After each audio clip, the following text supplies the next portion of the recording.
आज हम देखेंगे शिक्षण योजना। इसमें सबसे पहले रहेगा कलांश। कलांश में 4 कॉलम रहेंगे। पहला कॉलम रहेगा दिनांक का, कक्षा, विषय और समय।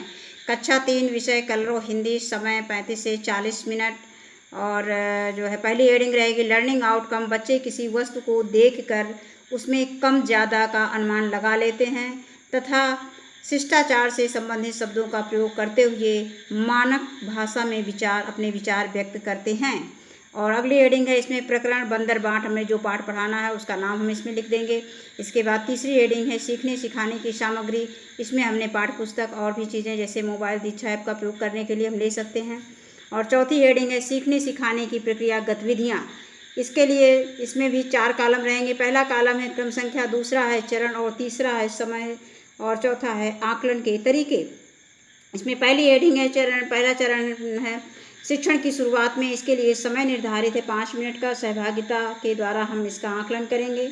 शिक्षक बच्चों को बातचीत के माध्यम से बताएंगे कि हमें आपस में कभी किसी से झगड़ा नहीं करना चाहिए, क्योंकि यदि हम लोग आपस में झगड़ा करेंगे तो इसका फ़ायदा कोई तीसरा व्यक्ति उठाता है। आज हम लोग ऐसी ही कहानी के विषय में अध्ययन करेंगे। दूसरी हेडिंग आती है इसमें शिक्षण के मध्य में। इसके लिए समय निर्धारित है 20 से 25 मिनट और सहभागिता व अवलोकन के द्वारा इसका आकलन करेंगे। शिक्षक बच्चों को अपनी पाठ्य पुस्तक कलरों में पृष्ठ संख्या 37 पर पाठ बंदर बाँट खोलने के लिए कहेंगे।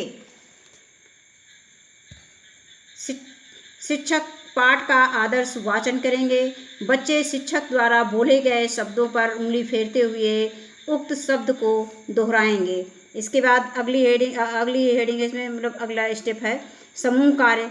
शिक्षक बच्चों को यू शेप यानी यू आकार में दो बच्चों के समूह बनाकर आपस में पाठ में बने चित्रों के माध्यम से एक दूसरे को कहानी बनाकर सुनाने को कहेंगे। यानी कि बच्चे आपस में चित्र देखकर कहानी बनाएंगे और आपस में एक दूसरे को सुनाएंगे।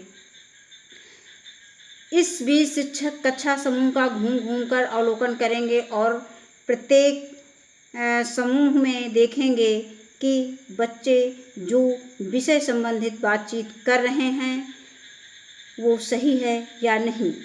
जिन समूह के बच्चों को कहानी को समझने में परेशानियां आ रही हैं, शिक्षक उनका निवारण करेंगे।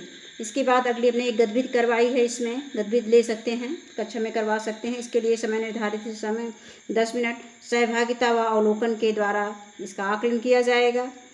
है इसमें सबसे पहले शिक्षक बच्चों को पाठ का सारांश सुनाएंगे। इसके बाद इस सारांश को बच्चों को सुनाने के लिए कहेंगे। कक्षा में बच्चों को कहानी अच्छी तरह समझ में आ जाने के बाद कुछ बच्चों की सहायता से इस कहानी का अभिनय कक्षा में करवाएंगे। इसके बाद कक्षा में बच्चों से पूछेंगे कि इस कहानी से हमें क्या शिक्षा मिलती है। बच्चों द्वारा कहानी का सही निष्कर्ष न निकाल पाने पर शिक्षक बच्चों को कहानी का निष्कर्ष बताएंगे, अर्थात इस कहानी से हमें क्या शिक्षा मिलती है इस संबंध में बच्चों को बताएंगे। इसके आगे देखते हैं शिक्षण के अंत में। इसके लिए समय निर्धारित है 10 मिनट। प्रश्नोत्तर द्वारा इसका आकलन करेंगे बच्चों का। इसमें हमने कुछ प्रश्न शामिल किए हैं। शिक्षक बच्चों से पाठ से संबंधित कुछ प्रश्न पूछेंगे।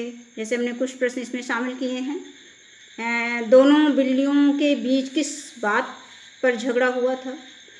झगड़े के निपटाने के लिए बंदर ने क्या किया? और तीसरा प्रश्न है बिल्लियों ने अंत में क्या निर्णय लिया?